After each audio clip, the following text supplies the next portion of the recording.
ยอดเป็นด้วยกันรักเดียวใจเดียวเท่านั้นสวรรค์จริงแม่ตาปานี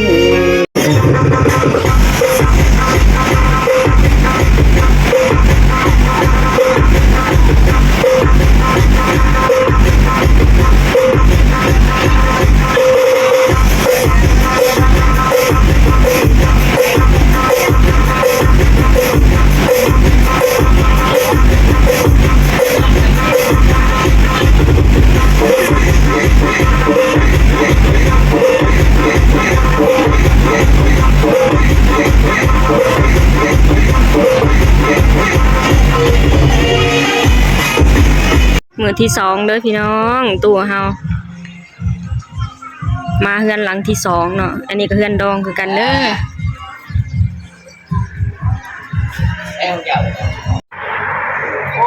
ตอนนี้กำลังติดตั้งตู้เนาะพี่น้องเขาต้องเอาเสือกมัดไว้เนาะกันเลื่อนกันล่มเลขยังเนี่ยเลขห้าเมื่อนี้มีบ้านเฮามีงานดองเนาะมื้อนี้เนาะอันนี้ก็คือพี่น้องเด้อพี่น้องมีแต่ญาติพี่น้องเนาะเพิ่นชวนกันมาเฮ็ดกินเนาะมาซอยซีนซอยหยังเสียดงานดองมื้ออื่นเด้อนี่เด้อมาตั้งแค่ตอนเช้าฮะตอนเช้าเด้อยังบ่ได้อ่าน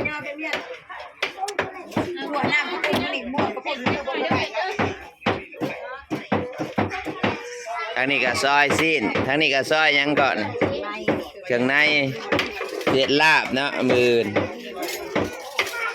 อันนั้นน้ำข้าวปุ้นก็ซ้ำนี่แหละ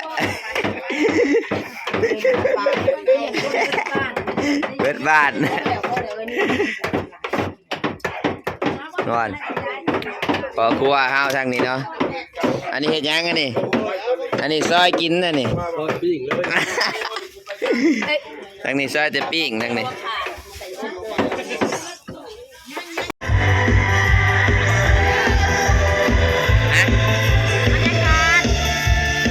บรรยากาศเนี่ยพี่น้องอันนี้บรรยากาศในงานที่สองเนาะเมื่อวานนี้เปิดงานเดือนหลังเลยเนาะเมื่อนี้เป็นงานที่สองเนาะของวงดนตรีวุ้นจันทร์เล็กกอดหรือวุ้นจันทร์เอ็นกอด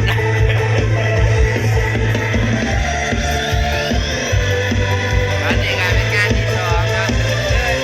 เพื่อนก็มีอีกงานหนึ่งพี่น้องเนี่ยคนเมื่อวาน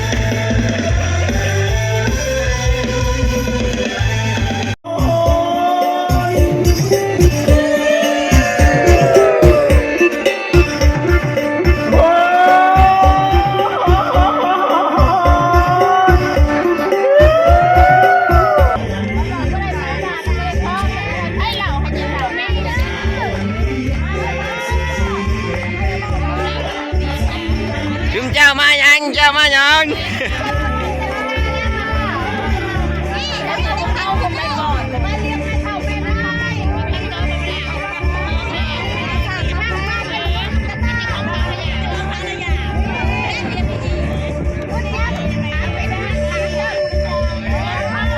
หน่วยที่9บ้านดงมักยางเมืองหาดบางทองแขวงสวรรณเขตซึ่งเป็นบุตรของเท้าศรีทาและนางแต่งหน่วยที่9บ้านดงมักยางเมืองหาดบางทองแขวงสวรรณเขตแต่งดองกับนางเมฆอายุ23 ปีอาชีพเฮ็ดนาหน่วยหาดบ้านดอนปลาไหลเมืองหาดบางทองแขวงสวรรณเขตเป็นบุตรของเท้าลิ้นทองและนางขันแก้วอยู่หน่วยที่5บ้านดอนปลาไหลเมืองหาดบางทองแขวงอันนี้ก็คือบอลหักบัตรเซินเนาะเพิ่นเห็นบัตรเซินเด้แขกก็กำลังทยอยเข้ามาเนาะพี่น้องบรรยากาศในงานเฮาก็จะประมาณนี้เด้อ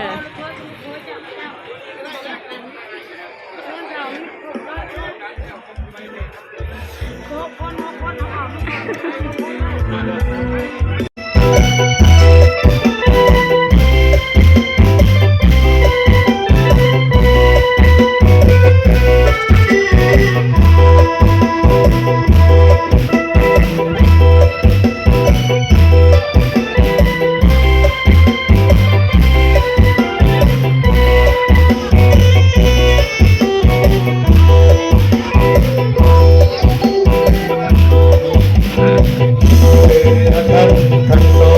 งสมปองเป็นคู่กันแล้วให้เป็นตัวพี่น้องที่เป็นรองไม่ต้องยืดใจตัวเอง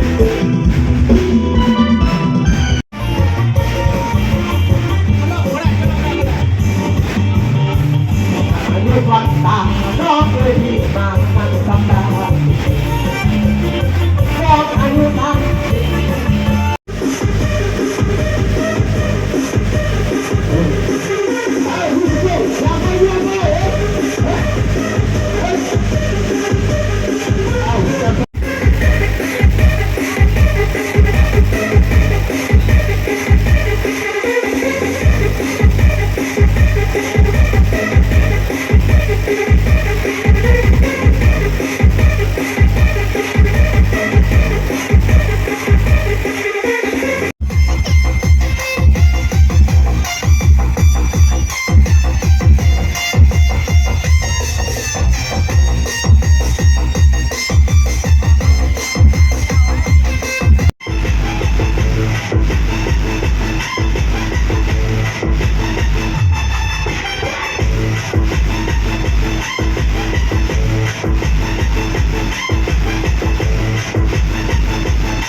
จบงานแล้วพี่น้อง บ้าก็เลย กว่าจะจบได้ แม่จะบ้าก็ด่าว่า วัยรุ่นเขาบ่ยอมเนาะเขาตื่นเงินอีก100,000ต่ออีกชั่วโมงหนึงแต่บ่ฮอดชั่วโมงเนาะได้แค่ครึ่งชั่วโมงขอบคุณเจ้าภาพหลายๆเด้อที่ใช้บริการจบงานแล้วเด้อพี่น้องนี่รถกระบะเฮาก็มาจอดรอแล้ว เตรียมตัวกลับบัดทีนี้